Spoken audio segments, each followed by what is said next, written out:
Samantala sa Mandaluyong, dalawang magkahiwalay din na sunog ang sumiklab ngayong araw. 4 ang naitalang na trap at namatay dahil dito. 100 bahay naman ang nilamon ng apoy sa Las Piñas. Nakatutok si June Veneracion. Halos naging uling na ang loob ng bahay na ito sa barangay Barangka Ilaya, Mandaluyong City na masunog kagabi. Pero ang masaklap, 4 ang patay nang matrap sa loob ng nasusunog na bahay. Nung lumalakas na yung apoy at usok, gusto sana lumabas na mag-iina dito sa kanilang kwarto. Pero sinasalubong naman sila nung papasok naman na usok at apoy. Kaya ang ginawa na mag-iina ay pilit nilang pinuntahan at marating itong kanilang comfort room sa loob ng kanilang banyo. Nakarating nga sila rito. Yun nga lang, ang usok naman ay pumasok naman dito sa Kisame. Mula Kisame, bumaba dito sa lugar na ito. Dito nakita ng mga investigador ang 4 na mag-iina. Yung ina, yakap-yakap ang kanyang mga anak. Edad 1, 2, at 4 na taong gulang.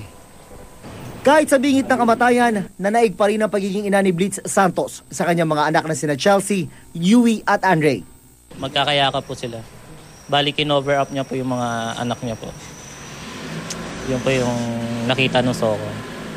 Nakatulala sa punerarya ang padre de pamilya ng makita namin. 2 araw bago magpasko, nawala sa isang idlap ang kanyang mga mahal sa buhay. Umalis lang siya kagabi dahil may bibilhin. Pagbalik niya ng bahay, wala na ang pamilyang kanyang iniwan. Dahil marahil sa taranta, maaring nakalimutan ng ina ng mga bata ang butas sa kwarto na para sana sa aircon. Nagamit daw sana nila yon para makalabas ng bahay. Unang-una sa nagiging biktima ng ganyang sunog, pag nagpanik siya, hindi na niya maisip yung magandang paraan para paano makalabas ng bahay. Iniimbestigahan pa ang sunog sa bahay na may kalumaan na. Kaninang umaga, isang sunog din ang sumiklab sa Mandaluyong pa rin.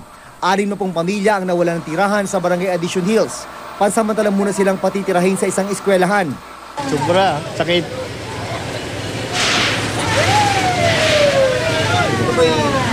Mahirap sir.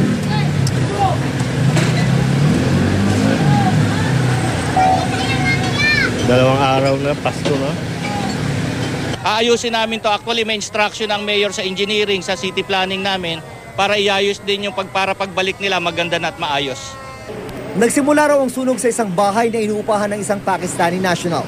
Ang gulo po amin titingnan dito, yung kuryente. Yung kuryente. Dahil meron po tayong isang witness, yung katabing barbershop, na sinabi niya na sa kuryente. Sa bahay sa Christ the King, Barangay Talon 4, Las Piñas City, 100 bahay naman ang nilamon ng apoy na nagsimula pasado alas 7 kagabi. Mabilis kumalat ang apoy dahil gawa sa light material sa mga bahay. Nahirapan ng mga bombero sa pag-apula ng apoy dahil sa makitid na daan.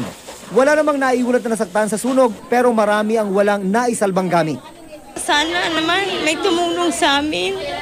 Dahil tingnan mo, ang dami namin dito. Halos wala talaga sa amin natira. Wala kaming nadala. Sa mga anak ko, gamit ng mga anak ko, wala man lang. Halos ito lang suot namin. Ito yung dinala niya kasi alaga niya.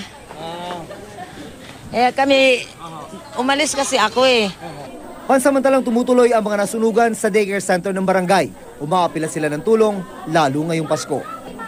June Veneracion, Nakatutok, 24 Oras.